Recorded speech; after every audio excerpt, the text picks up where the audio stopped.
Chelur Andhra ಗಡಿಯಲ್ಲಿನ checkpost ಮತ್ತು ಚೇಳೂರು ಮತಗಟ್ಟೆಗಳಿಗೆ ಹಠಾತ್ ಭೇಟಿ ನೀಡಿದ ವೀಕ್ಷಕರು ಅಧಿಕಾರಿಗಳ ಕಾರ್ಯವೈಖರಿಯ ಬಗ್ಗೆ ಸಮಾಧಾನ ವ್ಯಕ್ತಪಡಿಸಿದರು. ಚೇಳೂರು ಪಟ್ಟಣದ 5 ಮತಗಟ್ಟೆಗಳಲ್ಲಿ ಮತದಾರರಿಗೆ ಶೌಚಾಲಯ, ಶುದ್ಧ ಕುಡಿಯುವ ನೀರಿನ ವ್ಯವಸ್ಥೆ, ಬೆಳಕಿನ ವ್ಯವಸ್ಥೆ ಮಾಡಲಾಗಿದೆ. ಚೇಳೂರು ಹೋಬಳಿಯಲ್ಲಿ 45 ಮತಗಟ್ಟೆಗಳಿವೆ. 32,236 ಜನ ಮತದಾರರು ಸೇರಿದಂತೆ ಬಾಗೇಪಲ್ಲಿ ಕ್ಷೇತ್ರದ ಎಲ್ಲಾ ವಿವರಗಳನ್ನು ತಹಸೀಲ್ದಾರ್ ಪ್ರಶಾಂತ್ ಖಾನ್ ಗೌಡ ಪಾಟೀಲ್ ಚುನಾವಣೆಯ ವೀಕ್ಷಕರಿಗೆ ಅಚ್ಚುಕಟ್ಟಾಗಿ ಇಂಗ್ಲಿಷ್ ಭಾಷೆಯಲ್ಲಿ ವಿವರವಾಗಿ ಹೇಳಿ ವೀಕ್ಷಕರಿಂದ ಶಹಬಾಸ್ ಗಿರಿ ಪಡೆದರು.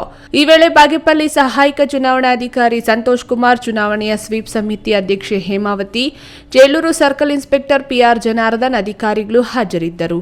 JV Chalapathi, news TV, Chelur.